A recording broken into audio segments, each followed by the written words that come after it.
नमस्ते, मैं हूँ रेखा सिंह। हमारे यूट्यूब चैनल पर आप सभी का बहुत बहुत स्वागत है। हम आप सबको कजरी गीत सुनाएंगे। ये कजरी है, एक औरत रहती है ना, उसको घड़ी पहनने का बहुत मन रहता है। वो अपने आदमी से बोलती है हमारे लिए घड़ी ला दो।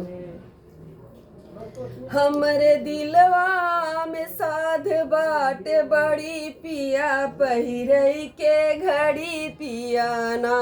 हमरे दिलवा में साध बाट बड़ी पिया पहिरई के घड़ी पियाना। जब से घड़िया ना लियाईब तब से जेवना ना बनाईब। जब से घड़िया ना लियाईब तब से जेवना ना बनऊब। वही रसोईया में रहबई हम खड़ी पिया पहिरई के घड़ी पियाना। हमरे दिलवा में साध बाटे बड़ी पिया पहिरई के घड़ी पियाना।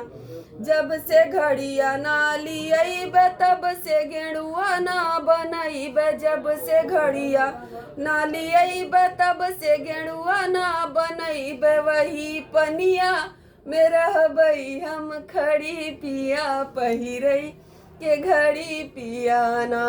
हमरे दिलवा में साध बाट बड़ी पिया पहिरई के घड़ी पियाना।